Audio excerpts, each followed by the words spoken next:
Good morning, students. Now, this is the first attempt to clear you about the concepts of 9th class. तो मैंने अभी तक plus 2 का भी lecture डाला है, 10th के भी काफ़ी लेक्चर डाल दिए हैं. अभी 9th का लेक्चर कोई नहीं डाला था मैंने, तो पूजा मैम ने वो शायद कुछ डाले थे लेक्चर. तो अभी हम फर्स्ट चैप्टर जो है rightly we start from the first chapter, that is the matter in our surrounding. Right, तो 9th का फर्स्ट चैप्टर है मैटर क्या होती है. इसमें हम ये इंट्रोडक्शन लेंगे कि what is matter, and after that हम देखेंगे कि मैटर को डिवीजन कैसे करते हैं, ओल्ड डिवीजन क्या थी. तो सबसे पहले तो हम मैटर में जाएंगे. ठीक है, what is matter? Anything which occupies space and has mass is called as matter. तो अभी आप अपने आसपास देखिए, ये व्हाइट बोर्ड जिसके ऊपर हम प्रोजेक्शन कर रहे हैं, मैं माई सेल्फ, ठीक है, ये ट्यूब, आसपास ये दीवार, ये सारी की सारी चीजें मैटर है. क्यों? क्योंकि ये कुछ जगह, कुछ स्पेस घेर रही है. राइट, और साथ में इसका मास भी है. राइट, तो इसका कोई ना कोई मास है, इसका कोई ना कोई स्पेस घेर रही है, और दूसरी बात है and can be felt with senses. ये अपने मुंह में बोलना आपने. ठीक है, तो इसको सेंसेस से हम महसूस भी कर सकते हो. जैसे तो अभी ऐसा है कि साइंस एंशिएंट टाइम पर इंडिया में बहुत डेवलप थी. तो इंडियंस जितने भी फिलोसफर्स थे, उन्होंने एलिमेंट्स को, मैटर को, डिफरेंट जो हमारी मैटर थी, ठीक है, इसको हम मादा कहते थे. ठीक है, ओके, तो इसको इन्होंने डिवाइड किया था. Early Indian philosophers classified in the form of 5 basic elements, जिसको हम 5 तत्व कहते हैं. पंजाबी में कहते हैं 5 तत्व. तो 5 एलिमेंट्स जो थे वो क्या थे? एयर, दैट इज हवा, अर्थ मट्टी, फायर अग्नि आग, स्काई आकाश, वाटर जल. तो ये हमारे 5 एलिमेंट्स थे जिसमें हमने मैटर को डिवाइड किया.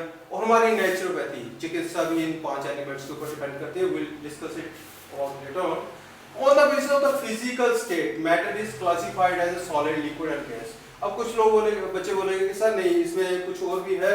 दैट इज द, हमारे पास जो है सिर्फ यही नहीं होता, हमारे पास सॉलिड, लिक्विड, गैस होती है, उसके बाद प्लाज्मा होता है, उसमें होस, आइंस्टाइन, कॉन्डेंसेट होते हैं.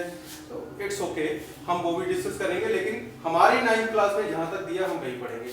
तो हमारे पास क्या है कि फिजिकल स्टेट मैटर में क्या कहेंगे हम कि 3 स्टेट है, सॉलिड, लिक्विड और गैस. तो हमारे चैप्टर में यही है, हम यही पढ़ेंगे. ठीक है, on the basis of the chemical composition. एक तो था फिजिकली. फिजिकल क्या मीनिंग होता है? जैसे अब मैं आपको दिखाई दे रहा हूँ, ठीक है, ये मेरा फिजिक है, लेकिन मेरे अंदर क्या है, मेरा कॉम्पोजिशन क्या है, मैं प्रोटीन से बना हूँ, फैट से बना हूँ, कार्बोहाइड्रेट से बना हूँ. तो वो मेरा क्या हो गया? That is a chemical nature. तो फिजिकल नेचर और केमिकल नेचर में वेल डिफाइंड जो है हमारे पास डिफरेंस है. तो हमारे पास सबसे पहले आएगा कि फिजिकल स्टेट जो मैटर की, उसमें अकॉर्डिंगली हमारे पास मैटर की 3 डिविजन्स हैं, सॉलिड, लिक्विड्स एंड गैसेस. और केमिकल कंपोजिशन के बेस पे कि जो हमारे पास सब्सटेंस है, जो मैटर है, उसमें केमिकली हम उसको बोलेंगे प्योर सब्सटेंस एंड मिक्सचर. तो ये सिर्फ इंट्रोडक्शन है इस चैप्टर की. अब इसके बाद नेक्स्ट चीज आ जाती है कि हमारे पास जो मैटर है, जिसको हमने स्टडी किया कि matter is anything that occupy space and have mass. Right, अब हम ये देखेंगे कि मैटर जो है उसकी नेचर क्या है. तो सबसे पहले आपने याद रखना कि matter is made up of particles. Particles meaning particles क्या है? ठीक है, याद रखना कि मैटर की पार्टिकल्स आपको दिखाई नहीं देती. जो कॉन्स्टिट्यूएंट पार्टिकल्स हैं, you are unable to see these particles. तो हमारे पास क्या है? एटम्स, मॉलिक्यूल्स और आयंस.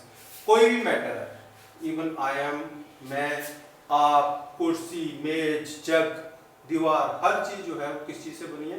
पार्टिकल्स से.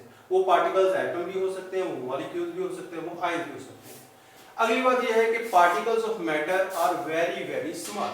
तो जितनी भी पार्टिकल्स हैं मैटर की, वो बहुत बहुत माइन्यूट होती है, बहुत छोटी छोटी होती हैं. Right, you are unable to see them with the naked eyes. Next is that the particles of matter have space between them. आपको दूर से लगेगा कि उनके बीच में स्पेस नहीं है, लेकिन उनके बीच में बहुत ज़्यादा स्पेस होता है मैटर की पार्टिकल्स के बीच में. The particles of matter are continuously moving. तो पार्टिकल्स जो होती है मैटर की, that is atom, molecules, ions, कुछ भी हो, वो लगातार कंटिन्यूसली मूव करती हैं, they are not static. The particles of matter attract each other. तो जो पार्टिकल्स होती हैं मैटर की, वो एक दूसरे को अट्रैक्ट करती हैं। अब देखिए बेटा, जो हमने 5 ये इसकी प्रॉपर्टीज की हैं, फिजिकल प्रॉपर्टीज की है मैटर की, या फिजिकल नेचर की है मैटर की, अब इनको प्रूव करने के लिए कि matter is made up of particles, matter is the particles of matter are very very small, तो इन सभी को प्रूव करने के लिए हमने 5 एक्टिविटीज करनी है। वो जो 5 एक्टिविटीज हैं वो हमारे पास कौन कौन सी रहेंगी, तो वो 5 एक्टिविटीज जो है वो हम देखेंगे अभी। ये पहली activity, matter is made up of particles, तो ये अभी हम नेक्स्ट लेक्चर में करेंगे।